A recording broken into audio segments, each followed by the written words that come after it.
In our top story, Singapore saw slower economic growth this year at 1.2%, down from nearly 5% last year. This was revealed by Prime Minister Loong in his New Year message, even as economists point to a likely technical recession. Growth was weaker in 2012 compared to the 4.9% growth in 2011. The slowdown is attributed to the weak US, European and Japanese economies, as well as the difficulties some industries have in hiring the workers they need to grow. Mr. Lee did not give figures for the last quarter, but analysts say it likely contracted, pushing the country into a recession after consecutive quarter-to-quarter contractions.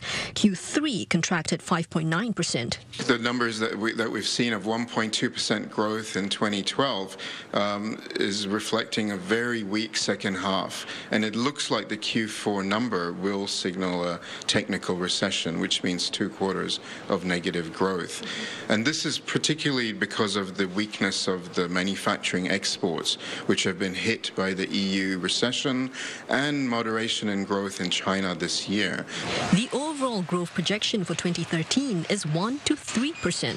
Mr. Lee also warned of pressures companies will face to raise productivity. He said the government will support them and that only through higher productivity can there be sustained real wage increases for Singaporeans.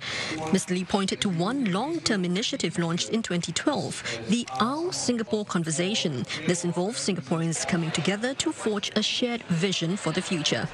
Mr. Lee said it's been a productive airing of views, but added the process is also about building consensus. The next step, he said, is to translate the ideals into programs that improve lives.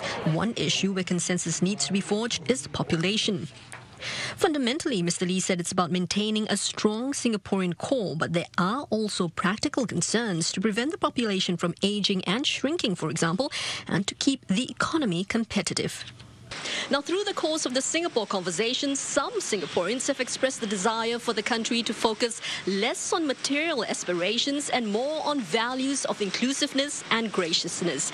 Mr. Lee said the country's population policies cannot just be about numbers. Ultimately, he said it's about the Singapore spirit and ties that bind a nation.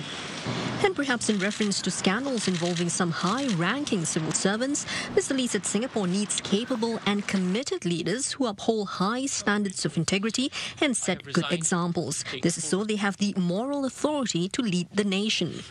Mr. Lee said the lapses are unfortunate and disappointing. He added, while no system can be perfect, Singapore must do its utmost to run a clean and good government.